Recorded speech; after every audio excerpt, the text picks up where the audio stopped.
Alrighty, Doc here from North America, TGIF.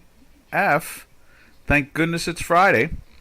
What do we got going on here? Let's see. I have the dollar index right up on the screen here. You see it's pressured on J4X the last couple of days. You can see same thing over on Chicago Quant. See that pressure right there. But at the same time, it's trying to lift up a little bit here today. We'll see.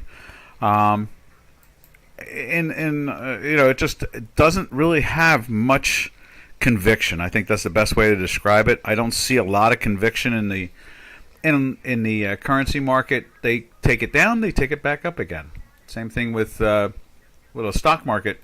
You can see there they have to liquidate. Obviously, something needs to be sold so that they can pay for the margin between the cryptos and the pressure. Hey, Janos. Hey, Robin. The pressure from the cryptos have been pretty much the issue of it all. That and just in general, raising of rates, inflation. These are all simple factors that make sense why you see the stock prices dropping. We see them try to lift. Today I think the S&P is up 40 or 50 points. Where's it at? We'll take a quick look there, and then we'll jump over to the yen again. Yeah, it's up 34 points right there. The Dow is up 225, 230 points. And the Tech 100 is up about 132 points. So, a little bounce, a little dead cat bounce. But in the end result is that you have inflation, you have the raising of rates, you have a recession coming in. It's very impressive that the markets are this calm compared to what they could be.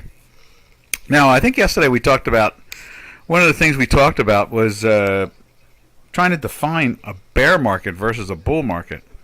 And we're going to take a look at that today as we take a look at the different products that we usually take a look at. And if everybody anybody has a desire to see anything particular, just shout it out and we'll go look at it. And so here we go. Now let's take a look at the Swiss and see what the Swiss is up to this morning. We're heading there. We know it's there somewhere. There it is. There's the Swiss. See that same pressure. And when looking at the individual bars themselves, right there it is, right there. I know it went into a buy last night, was it? Or no, it went into the sell. That's what it was. It went into the sell after being in a buy from that long move. It only took a couple of days to get back to where it started from, which is kind of fascinating. We're in the weekly sell now for 3 weeks, and the pressure is on it. So that, just looking at that alone says to me that obviously dollar is being sold, and it makes total sense there that it should be sold on some level because you have an official 1.5 Fed interest rate right now, and at the same time we have an inflation rate of 8.6. So yeah, there's that's a basic negative when you buy the dollar to buy the U.S. bonds, and the end result is you're really losing, not gaining, because even if they pay you 1.5% or 2%, or in the case of the 30-year.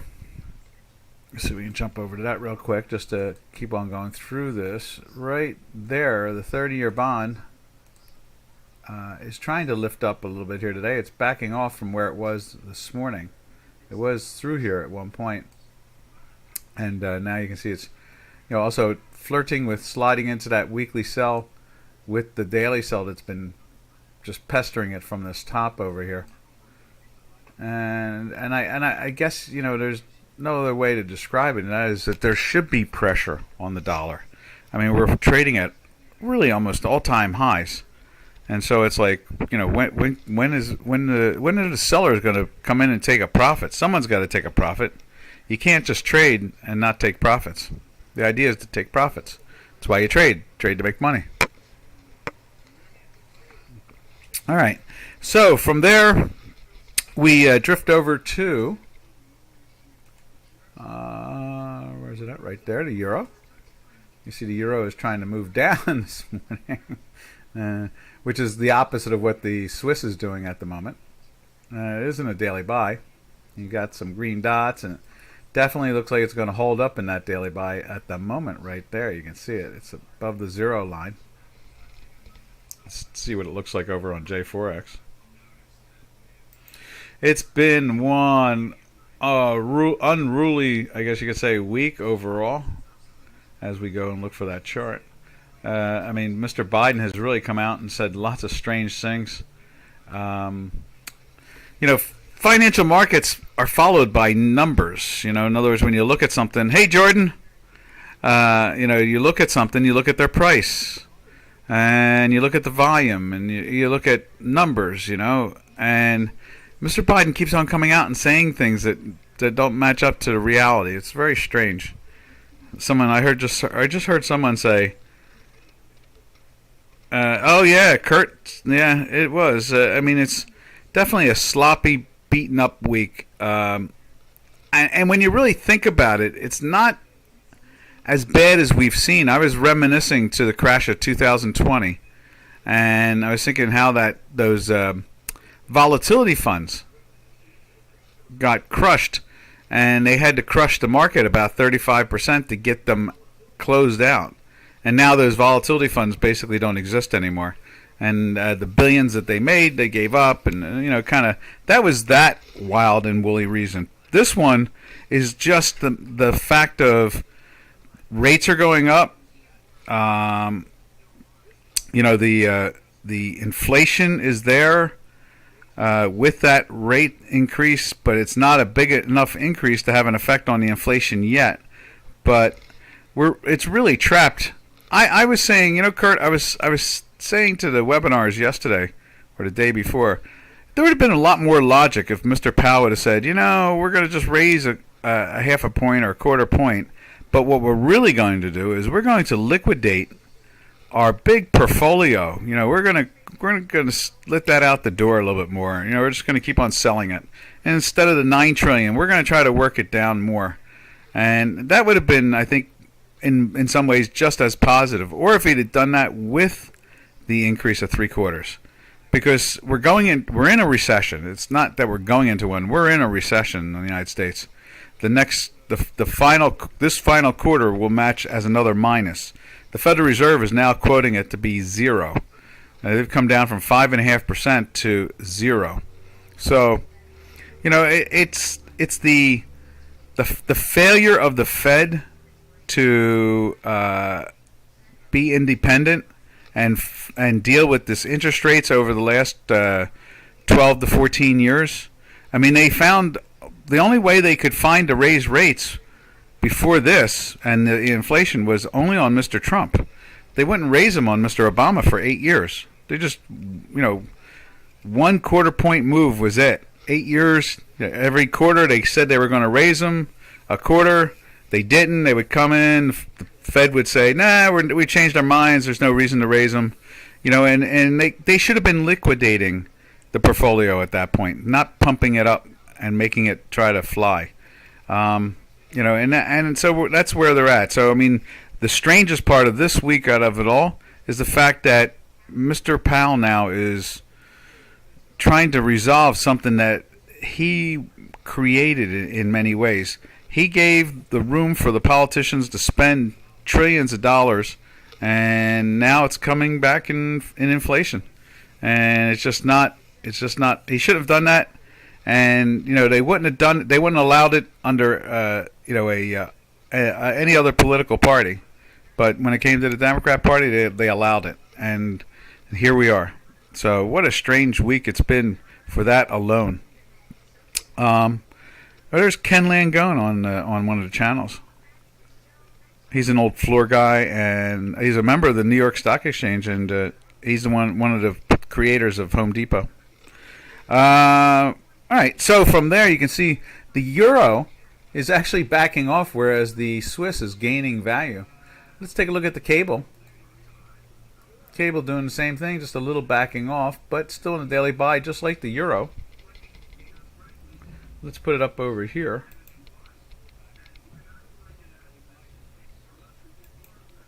There you go.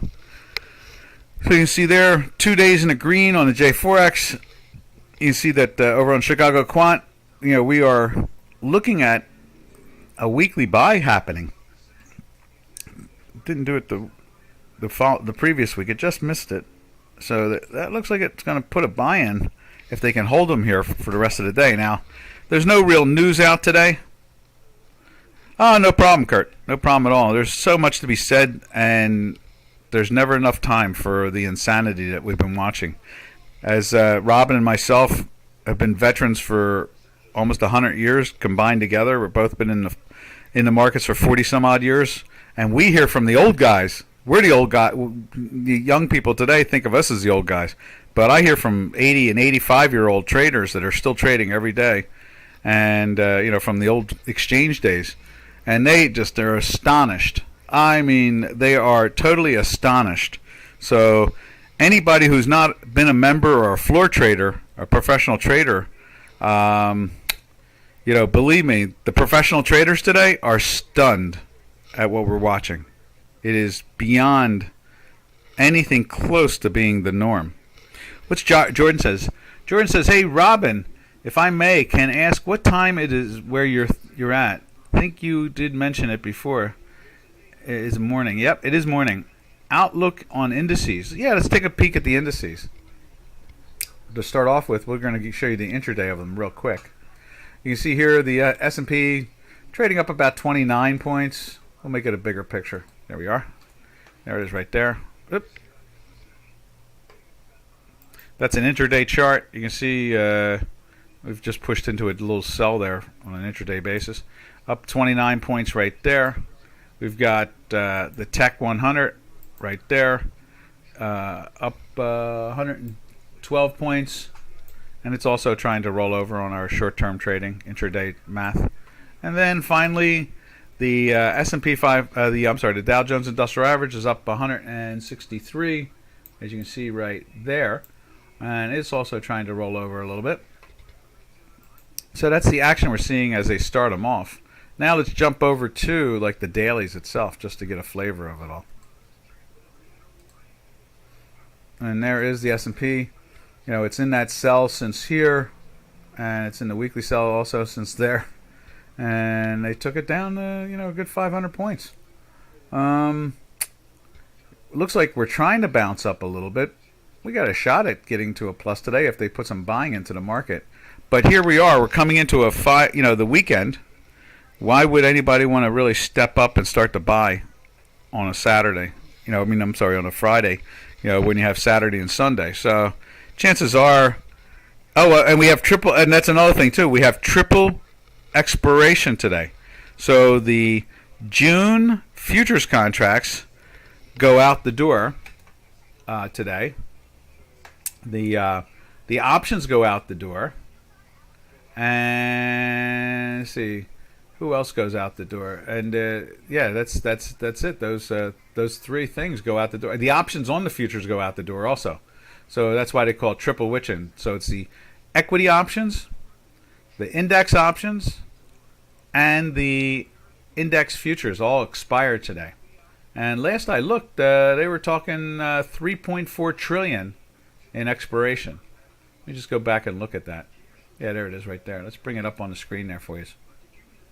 So futures rebound, yen crashes. I don't see the crash, but end result is that on the week, and then there's 3.4 trillion in expiration today.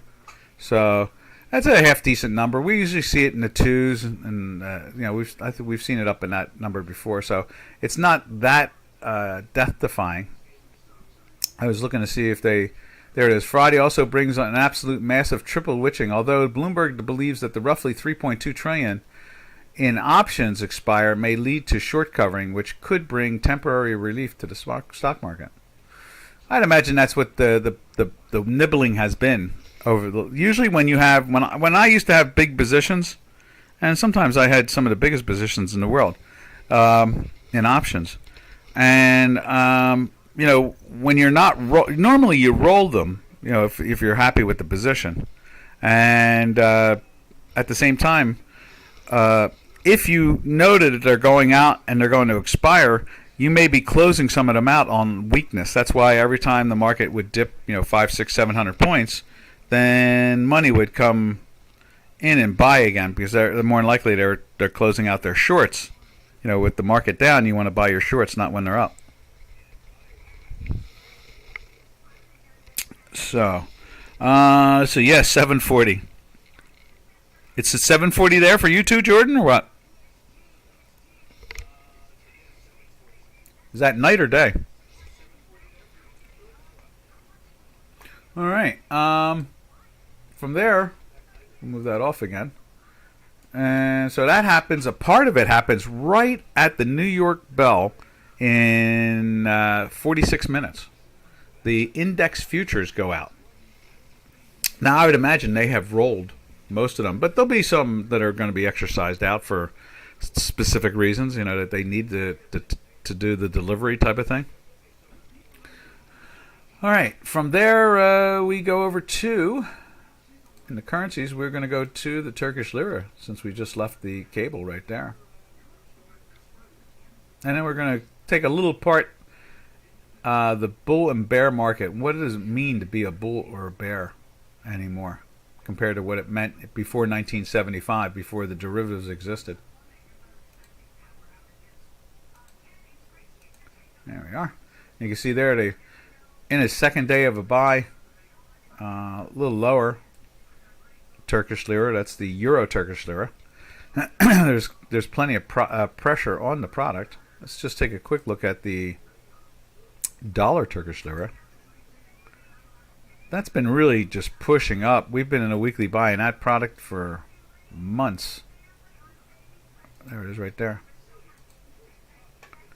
Yeah, we've been in a buy since February. Literally the second week of February, we've been in a buy in that product. And it's coming up to the top end of the range and the all-time high again. Keeps on flirting with that. 18 is what made the government give out those free puts. So that's the big question. Let's see, what does Yano say? Yano says, nighttime. Okay. How much can the short covering OPEX boost the stock market? Options X. It could be like 300 or 400 points, but I don't really trust Bloomberg. If Bloomberg says that, more than likely they're backwards. I just don't trust Bloomberg on many opinions, just solely because I don't see the accuracy. They have a historical track record of being more loss than win. So if we are in a daily sell. Let's go back to the product itself. We're in a daily sell, but we are acting firm. So to me, they may buy what's left. Push the stocks up a little bit, but will it last the rest of the day? I'm not sure. I don't have a strong opinion on. I have a strong opinion right now, and that is that the product wants to go down. And we are seeing some positive work here. You can see that. The histogram right there has been, working its way up for days now. Problem is that the price has not really gone anywhere. If anything, it's gone down from it. The green line is just hanging on the time manifold itself, those golden lines. Excuse me. So I'm not, if it happens, it's going to be short-lived. It's going to be a perfect binary trade. You buy a binary and then let it be sold out. But yeah, I could see it go up 300 or 400 points, something like that. 8%, 300 points is not 300 points on the Dow Jones, on the S&P 500 is, I think that's like, what is that? It's just around 0.8%. It's not 8%. No. So I could see it maybe get up 1%, not 8%. No, that's 300 points is under 1%. Base points? Oh. Base points. Like a bond base points? Nah, it's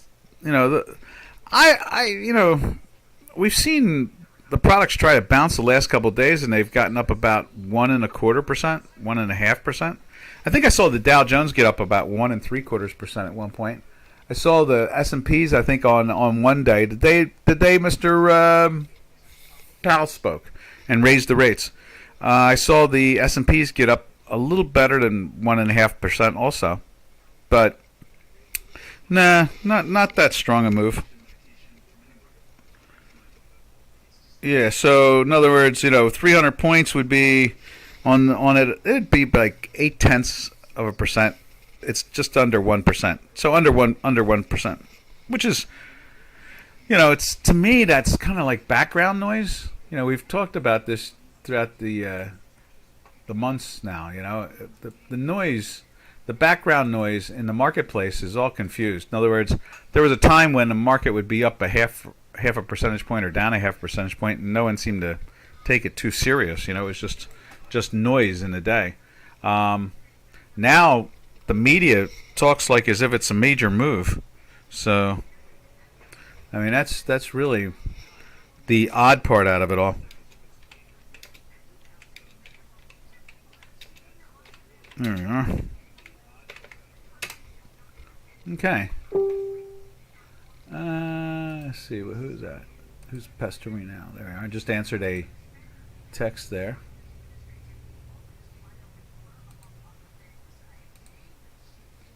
And so, there's the S&P 500. Oh, we were looking at Turkish lira. Let me just go back to that real quick. Now that we've kind of kicked. Oh, here, Janos got something here. Let's see.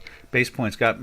I look at one platform, and S&P point is a measure on another, a different. Huh. Got yeah, exactly. So that's the. I think they do that right now, don't they? Let's go over to J4X, and they have that percentage point right there in the window. So let's do that. Let's take a look at it there and see what they're showing on that.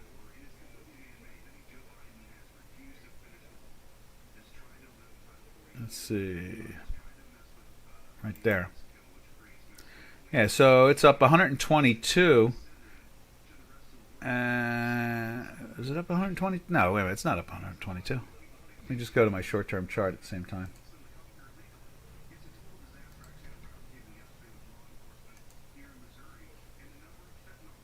Right there.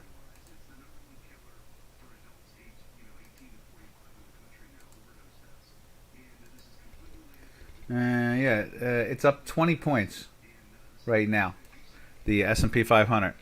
And so that would make some sense. It's at 0.3435, something like that. And what's the Dow? The Dow is up 118. So that's probably the same thing. It's probably right around the threes, 0.3.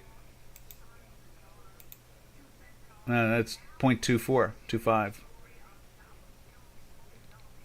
Yeah. So. Yeah. So that's that. The percentage. It'll be a small move. I mean, it'll be a nice move, but it's not. I don't expect anything major. There's no reason for it. I mean, at this point in time, we know another 0.75% increase is coming. The Fed is promising to be at least act responsible. And due to the fact that it's trying to act responsible, and that's pretty much the answer to it all in the end. Let's see.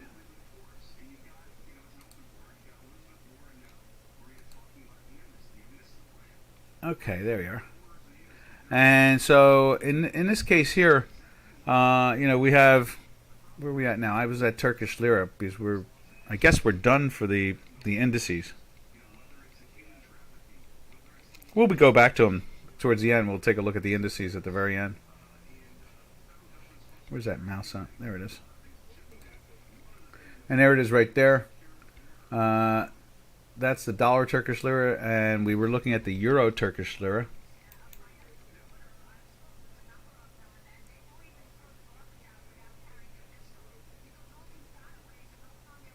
There you are.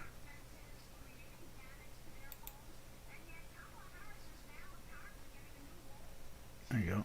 So the euro Turkish lira is trading in the 18s. And now the all-time high there is just underneath 21. So it's really surprising in many ways how strong the dollar and the Turkish lira trade against each other. And it's really, to me, is, I don't see any news explaining what has happened. All we see is our math was accurate and went into the buy and just refused to let go. And I really thought they had something there too. All right, from there we go over to the Canadian. And you can see the Canadian, we talked about this yesterday. This thing has that look like it wants to go play with this top in here. And you can see it's trying to get into the buy. You know, oil is, where is oil? Let's take a look at oil. Usually when gold is going, and that's true too, gold at the same time, when gold is going up in value, usually the Canadian goes up in value. But gold popped yesterday, and now they're trying to pressure it today. They're trying to put it into a sell again. Weekly looks like it's got a good, you know, unless they pound on it hard, you know, it's got a good chance of seeing the weekly go into a buy, you know, and we're seeing the same thing over in the silver and so forth.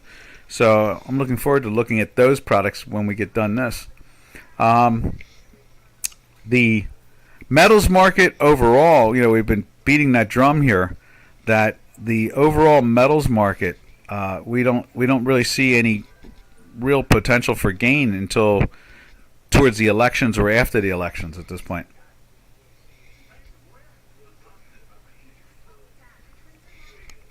And our philosophy, as I take a sip of water there, our philosophy about that, you know, we follow the math here. We always follow the math. But the philosophy, we try to figure out what could be the story behind some of these things. And that's kind of like the fun spec side of it, trying to figure out what the story is. It's nice to be right most of the time. And I'm probably wrong on the story 50% of the time. And we're right mathematically about 85-90% of the time. So it's kind of interesting. And thank goodness we don't trade on fundamentals and the stories, you know. But it's always interesting to try to figure out what's going on. And in this case here, we just know that the Federal Reserve has been beating the metals market up. And we're just figuring that just maybe after this election, they'll have enough responsible adults in the Congress to basically stop the Fed from being so abusive to the economy and the world. And not only is it abusive to the economy here in the States, it's abusive to the world. So, I mean, really, I mean, everybody's dealing with all these crazy prices because the Fed has been printing money like there's no tomorrow.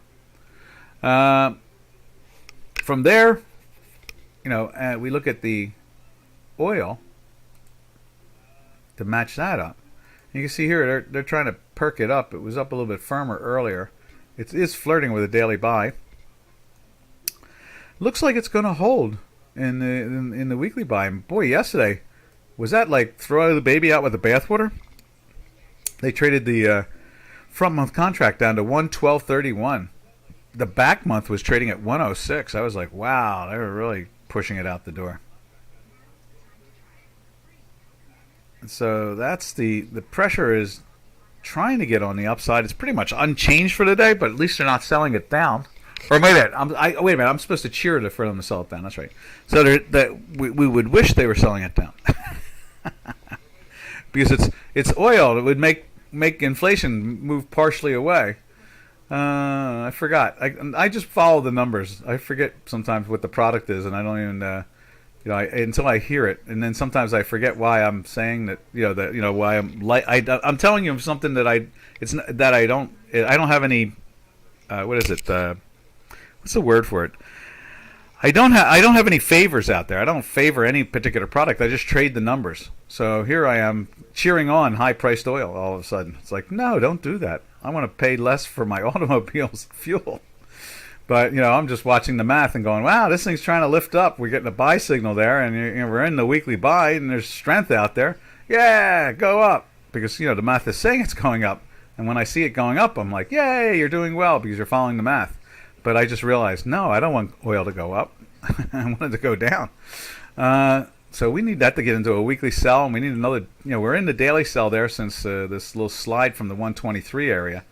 And... we want the product to keep on sliding. That's what we really want. Unfortunately, the math is trying to tell us the opposite at the moment. And so that's me. But I'm not cheering it on. Trust me, there's no cheering in trading. All right. From there, we drive over to... a little pun there. We drive over to the South African Rand. So we see where gold was kind of being pressured. Nope, that's not it. Right there. There we are.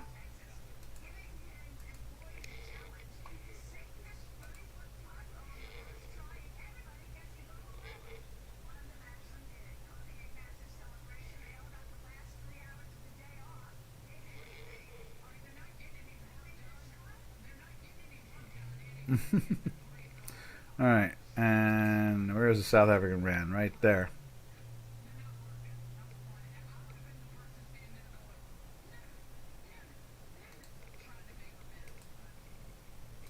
All right, there you are. You can see South African rand is trying to roll over a little bit. Maybe we're going to. Well, we can see it. Let's go back to the gold real quick.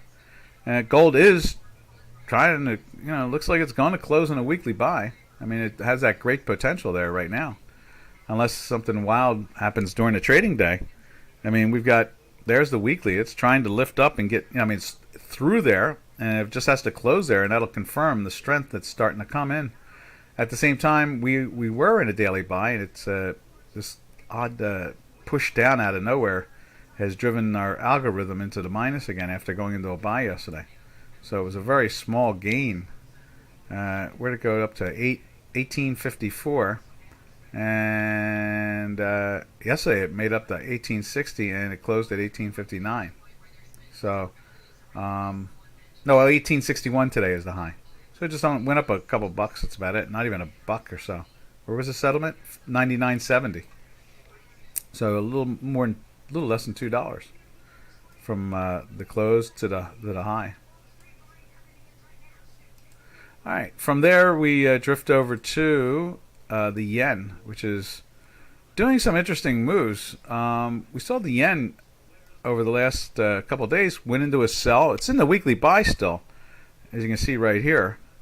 And we went into the daily buy right here, down in the on the end of last month in May, in the 127 area.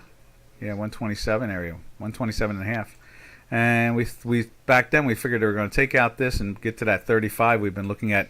That's a pretty high number. It's like a 20-year high now. It's like a 22-year high in Japan. So you're talking about last century. It hasn't seen these prices. And I figured for sure they'd get to the 35, and sure enough, they have. A little correcting in here, but look at that pop today. Now, what was it? That Zero Hedge or Bloomberg headline was yen is crashing. I don't know if that's crashing, but they use a lot of hyperbole in verbiage anymore. It doesn't really match up to the pain that people are seeing or not seeing. The issue of a product, and sometimes it's like, oh my God, this thing's crashing. It's like we tune in on it, and it's like, well, it was like that 2 hours ago, and now it's flat.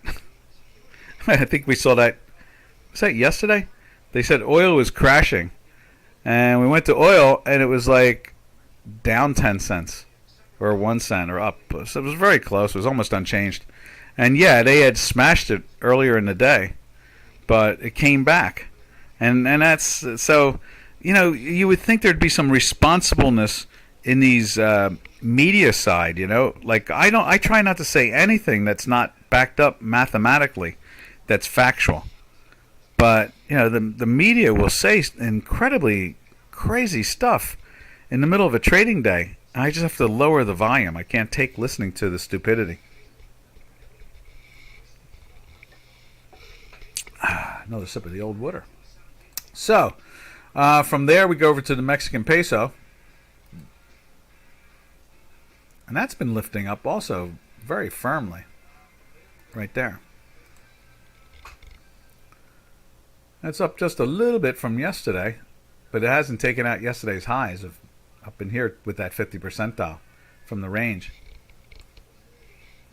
And you can see here we're in a daily sell from yesterday, right there. It's underneath, and we are up a little bit. We went down, and we're up. And you can see the weekly is trying to turn into that buy right now. So I guess this is the flip side. We've seen it go from the high end of the range. Now we're flirting with the middle of the range with the green line, the 50 percentile. And then it goes into a weekly buy, and next thing you know, we're in a daily buy, and the thing will find a way to go higher. 8.5 out of 10 times it will. Sometimes it's 9. Some of these products can do 9 out of 10 times. It's a pretty good decision-making process. All right, from there, we're kind of done the currency. So we can look at the metals and the energies, and we can have a conversation about bear markets. And, what is a bear market? What is a bull market? The bear market, in the old days, before 1975, was a 20% decline. Now in our world, with the creation of listed options and derivatives, derivative futures contracts, we get lots more volatility because we have larger participation with bigger money. When I first started working at the New York Stock Exchange, trading on that floor, they had volume of like 15 million. That's it, 15 million shares a day. Now they do a little better than 1 billion shares a day. The NASDAQ now does somewhere between 4 and 5 billion shares a day. Now, what opened the doorway to change the bull market and bear market characteristics, or what are thought to be confirmation, was in a time when products went up or down a half a percentage point in a year, or 1% point a year. So a 20% move back in pre-75, was a big thing. We saw the crash of 2020. The Dow Jones Industrial Average was down over 35%, and it lasted for 4 weeks, came right back. Now, usually, there's a caveat. They think that once you go into a bear market, it's going to last like 6 months or something like that. I mean, that has been the old traditional concept before 1975, and then after 1975, when they going into 76, they created listed options, and then they created index futures. Then it made the whole thing, a different percentage of movement every day. I mean, like I said, when I first started at the New York in '84, the listed options had been going for 7 years. Before listed options, they would trade 1 million shares a day. That was a big day, 1 million shares. So by every year, the number went up on average, and but no one has really done a good job of describing the difference between a bull or a bear market in an era with options, because all these concepts, the 20% down and so forth, and the time frame, what usually lasts, is before there were listed options. Let's see. Was looking to Euro monthly chart. Would you like to look? Sure, I'll look at a monthly chart for you. We looked at the 4-hour one yesterday, right? Here it is over. What's it? The Euro yen. No, that's Euro Turkish lira. Let's put that on there. Euro yen right there, and let's put the 1 month up there. And let's do it over on Chicago Quant.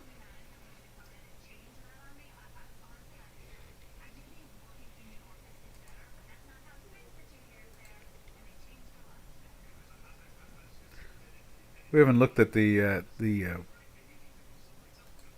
4-hour. Let's see what the 4 hours doing. 4 hours in a buy since like right there. So you had a nice pop. It closed there. It gave you the 4-hour warning. And it had a nice big move afterwards, and then it's been plateauing since. All right, now let's go over to the euro on a monthly basis, not a daily basis. Euro yen, there it is on a daily basis. Let's make a copy of that and then paste it.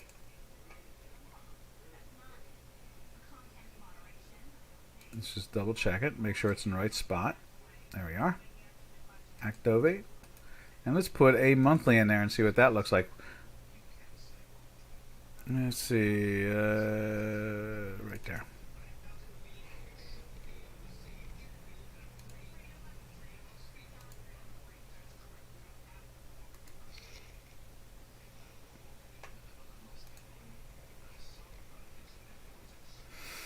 All right, now there is the monthly. And let's see. Let's do this. Let's close out. You know what? Let's use the 3-5, and let's kill the daily on this.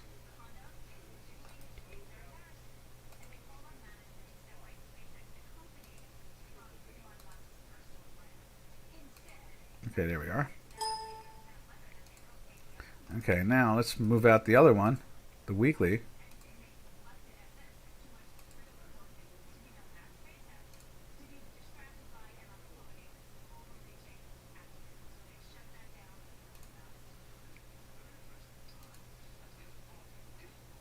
There we are. Now let's move the indicator.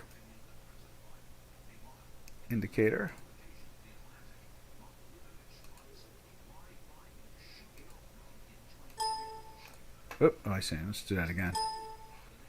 Properties. We want, what are we doing? We want to go to 1. Okay, yeah, there we go.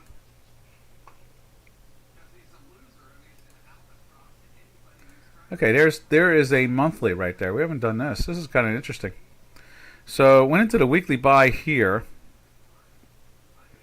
and stayed in it all the way to here, right there. So it closed in a monthly sell there. So this was the weekly buy. Let's just throw some lines in here too for you. We're just going to make them like make them blue. So it goes into a weekly buy there, goes into a monthly buy there, I'm sorry, and a monthly sell there. And it takes a couple months to make some money out of that. And can't go into a monthly buy there because it's a red and a green. And it's in a sell here, so there it comes back down again. But the best trade of it all was at the beginning right there, I guess. And it came down there. Then it still is in the sell. I guess it goes into a buy here. So it goes into a monthly buy here and then goes back into a monthly sell there. And that kind of reminds me of the ABC, type of stuff that goes on. And so, your A goes down and it goes into a B, and that was like the B there finally, and then the C. And that's the big move down. You can see that it goes into a sell off of this one right there.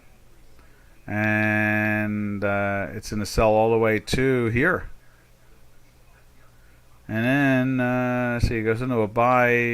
Where's it? The buy is right there. And it's still in the buy there. It goes into a sell here, so there's a loss. And then it gets back into the buy right here. And then you have another win. So you had that little loss. You had two nice wins. This one right to here, and this one right to there. And then you don't really want to get long, so I guess this was the buy there, so I guess you got long there. Let's move the little line over. Yeah, let's do this like that. Make this all the way down. So that's the week. Oh, okay, no, it's not. That wasn't the buy right there. It's this one. So that's the loss. So it goes into a buy and goes into a loss. That's no fun. Oh, what are we using here? We're using the 3.5. I'm fascinated by that shadow that develops. So let's put that in there too. Style, go like that. What color should we use? Not white. How about a dark purple? Like that. There we are. There it is right there. So you can see it does lead it. And so it goes into the buy there and catches that whole move. It never goes into a sell here. Never. So it goes into a buy here. There's a cute little line again. Goes into the buy there and stays in that buy until here. Right. What is that? Nope. It's that one. It's that one right there. It goes down a little bit, and then does it try to get it? It does. Yeah, it gets into the buy here, and still in the buy there because it's got a green dot, but it's below the line. Then it's still in the buy, so it goes into the buy basically right there, off of that big down candle. I love it when it does that.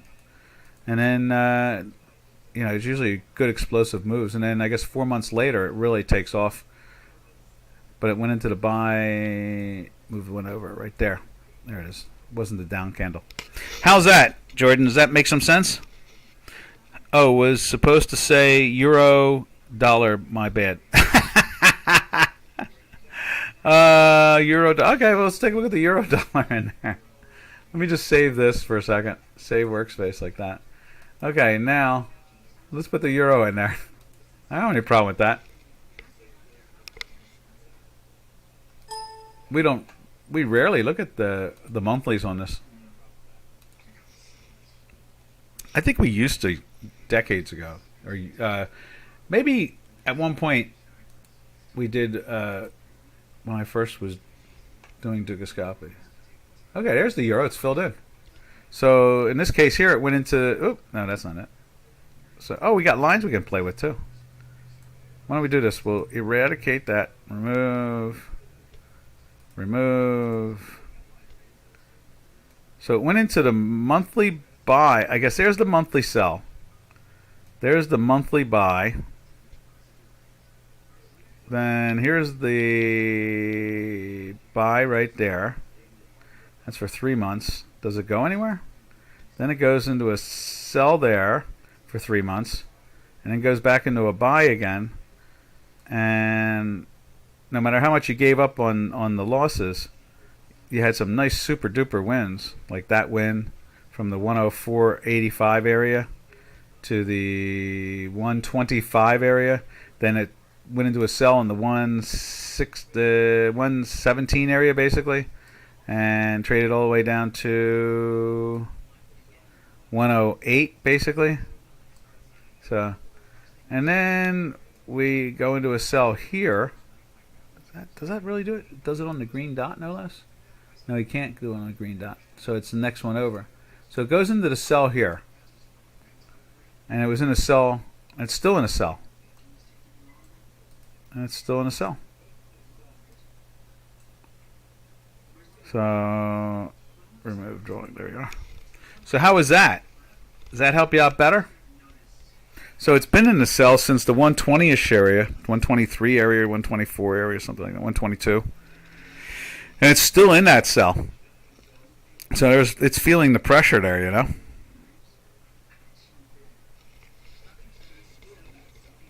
Let me just double check something here.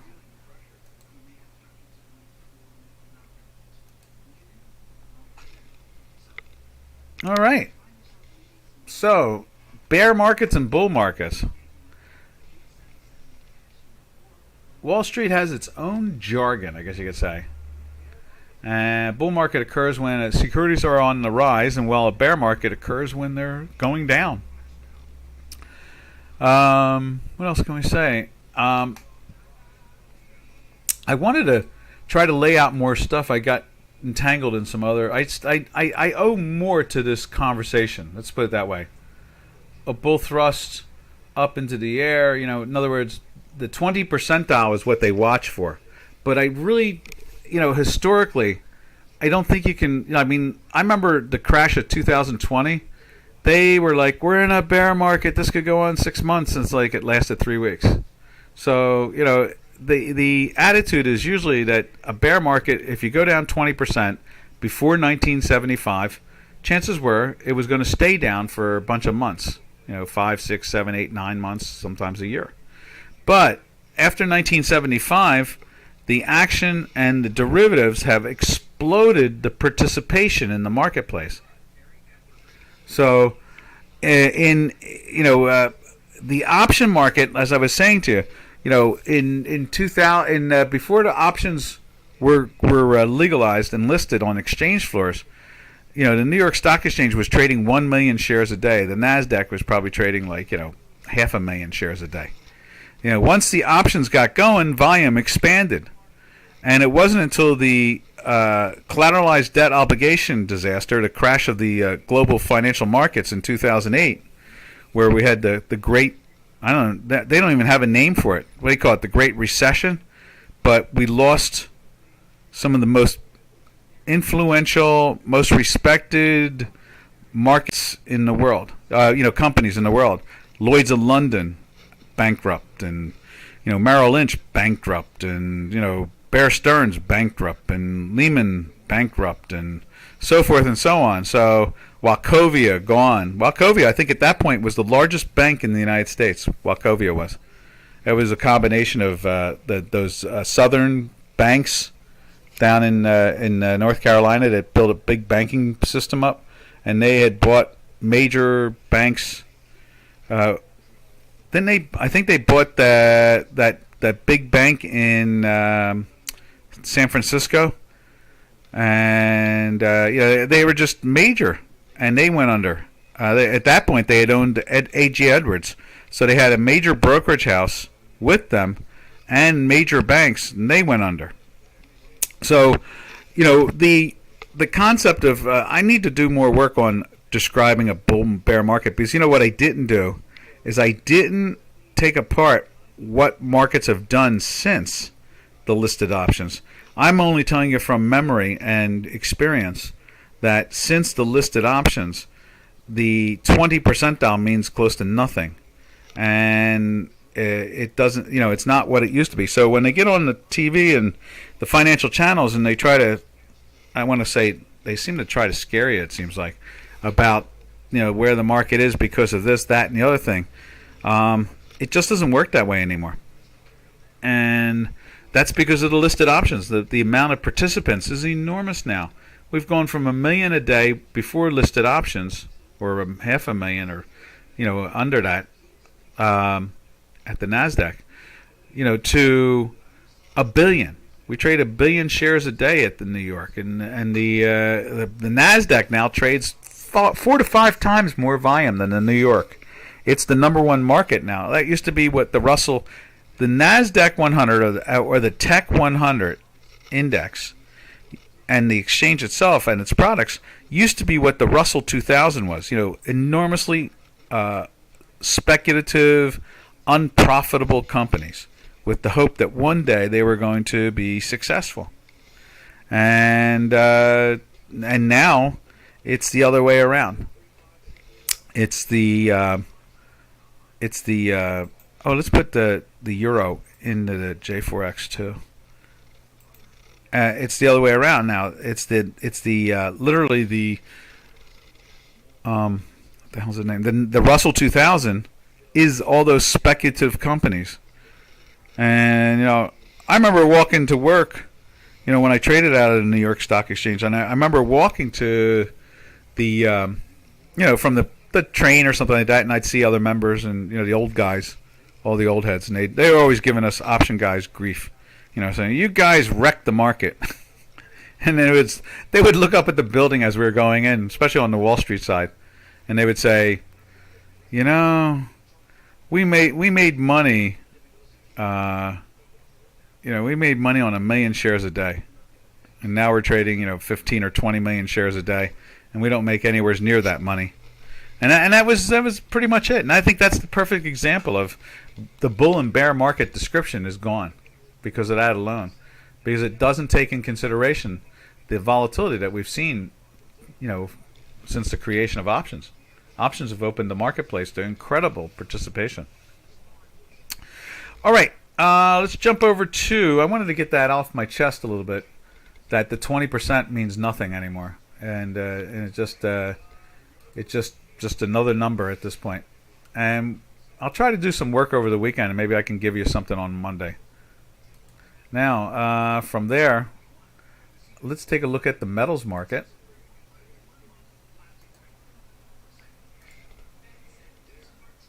And so there's the gold. And you can see it's drifting down more and more, getting more minus. And our weekly, let's move that over a little bit so you can see it. The weekly is starting to shrink down a little bit. Let's take a look at silver. Silver was doing the same thing. It was went into the daily buy yesterday, and it's still flirting with the weekly buy. And I was thinking, wow, maybe we're gonna see something there. I keep on telling the gold longs around here that not to dump. Buy. Don't dump. Buy.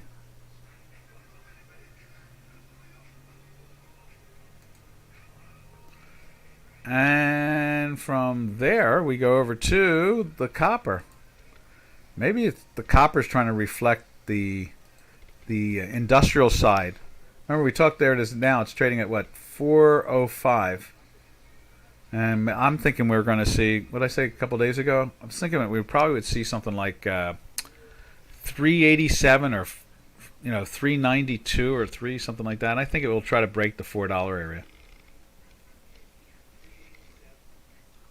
All right, from there we'll take a look at platinum. I imagine platinum was firm throughout the week.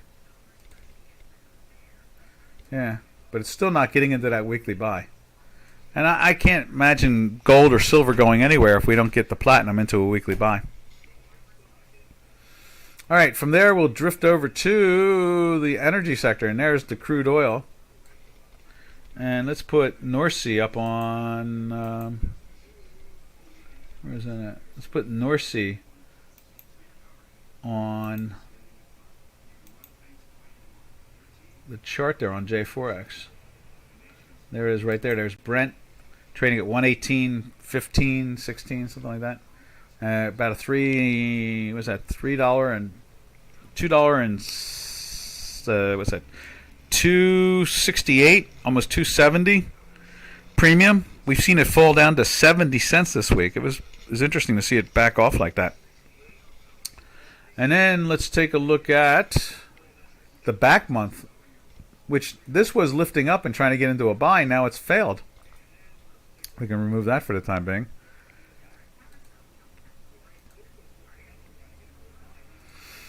Right there.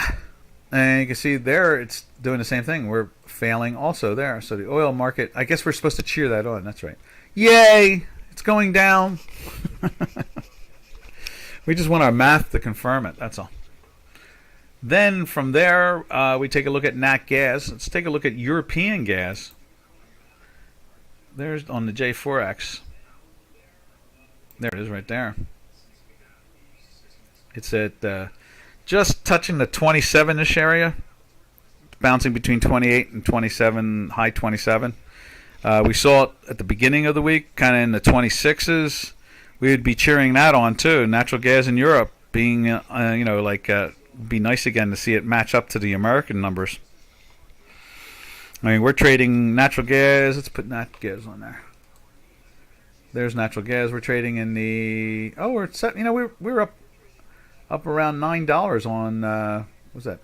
Monday and Tuesday. We just missed the $9 mark again, and fell now down to the $7. So it's had that one day really took a lot out of it, and it's still flirting with it, still doing its thing. It's tried to get into the plus. You can see it's in the plus by just a teeny 0.03. So it's a not exactly exploding. What we're going to do is we're going to watch the. Will we see the futures move? I don't think I have a contract in for it. But in about 2.5 minutes, we're going to have the first slice of the expiration of the 3.2 or 3.4 trillion dollars that are expiring today. And that's always fun. So traders, I'm going to get out of here and maybe try to participate with that action. But I think that what you guys do is tune into your stock indices and watch the action, because in literally in 1 minute and let's see, where's it at now? Let me see what the time frame is. 1 minute and 45 seconds. We'll stick around for that, and we'll just show you what the indexes are doing.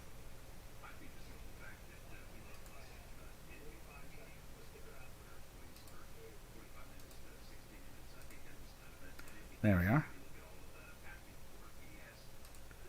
Save that. This way we have a monthly if someone asks for a monthly. We haven't had anybody ask for a monthly in half a decade. All right, there you go. We'll close that out. That's done. And there's the stock indices. And we'll see in literally 1 minute and 4 seconds, this thing's going to move from strange that the futures plummeted 1% before the event. Yeah, well, usually they're front running it. I mean, they know what they have to do. That's why they do that release at the end of the day. Giannis, do you know that the New York Stock Exchange puts out a release at 15 minutes before the close on buy-sell orders for the market at market prices? So what they do is they match them up, and then what happens is that at 10 minutes of 4 before they close, they can pull their bid or offer out. But if they don't, they have to leave them there for 4 o'clock close. And so people watch that. Now, they used to disseminate that for free. Now I think they charge for it ever since ICE bought them. We've got 5 seconds. We've got 4 seconds. We've got 3 seconds. Yeah. Let's see if there's any crazy move there. Now, the June contract, we're looking at September here. So, I mean, you know, there we go. They're popping them.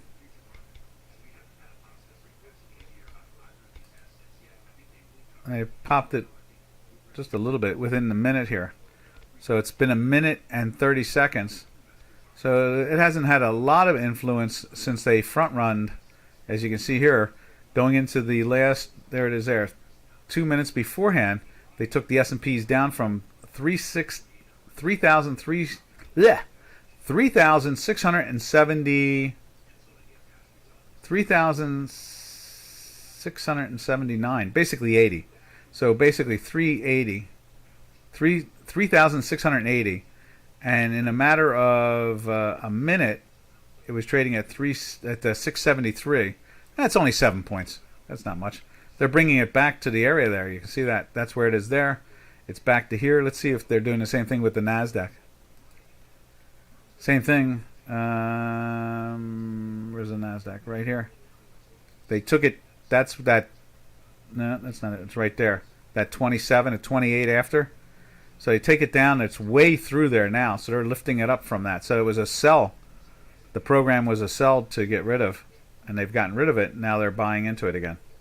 Same thing with here. The 27 would have been right there. Is that right? No. Yeah. That's 27. Where they all started to sell. So they sold the Dow from 29,917 down to 29,830. So they dropped the almost 90-point drop in the Dow over half a minute. Then now this is climbed back up to it and stalled. Now let's take a look at. We'll go like this. We'll put all three of them up there. So yeah, that did the same thing. It backed off, and backed off. All right, traders, we're out. Oh, what do we got here? Yana says no. So no surge. No, it was a sell-off. They were selling out, not getting long in it. Nothing major. That's like I said. 3.2 trillion is nothing. That's now if it had been like 7 trillion, I think we saw a 5 or 6 trillion in the middle of the crash of